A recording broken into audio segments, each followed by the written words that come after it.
एक बार एक वैज्ञानिक ने एक टिड्डे तो पकड़ा और उसे अपनी आवाज पर छलांग लगाना सिखाया। वैज्ञानिक टिड्डे से कहता कूदो, टिड्डा उसके आवाज सुनते ही जोर से छलांग लगा देता। अब वो वैज्ञानिक था तो प्रयोग करना बनता ही था। उन्होंने टिड्डे की छलांग पर प्रयोग किया। वैज्ञानिक ने उसकी एक टांग तोड़ दी और फिर बोला, कूदो। अब टिड्डे की छलांग की दूरी कम हो गई।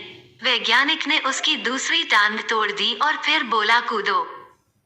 टिड्डे की छलांग और कम हो गई।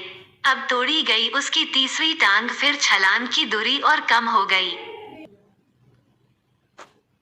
एक एक करके बेचारे टिड्डे की सारी टांगें तोड़ दी गई।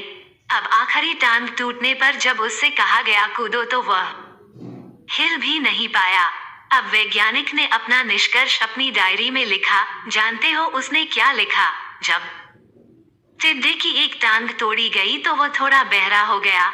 जब उसकी दूसरी टांग तोड़ी गई तो वो और बहरा हो गया। हर टांग टूटने के साथ वो और बहरा होता गया और सारी टांग टूटने के बाद वह बिल्कुल बहरा हो गया। अब जोर जोर से चिल्लाने का भी उस पर कोई असर नहीं हुआ। वो तो अपनी जगह से हिला तक नहीं, छलांग लगाना तो दूर की बात थी। इस कहानी को सुनकर सभी को ऐसा ही लग रहा है ना कि क्या मूर्ख वैज्ञानिक था, इतनी सीधी सी बात उसे समझ में नहीं आई।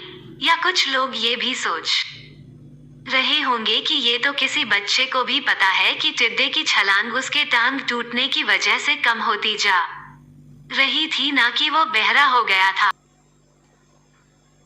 दोस्तों, हम सभी जीवन में कई बार ऐसे ही मूर्ख बन जाते हैं। कई बार जीवन में दो घटनाएं एक साथ ऐसे घटती है कि उनका एक दूसरे से कोई संबंध होता ही नहीं, फिर भी ऐसा लगता है कि गहरा संबंध है।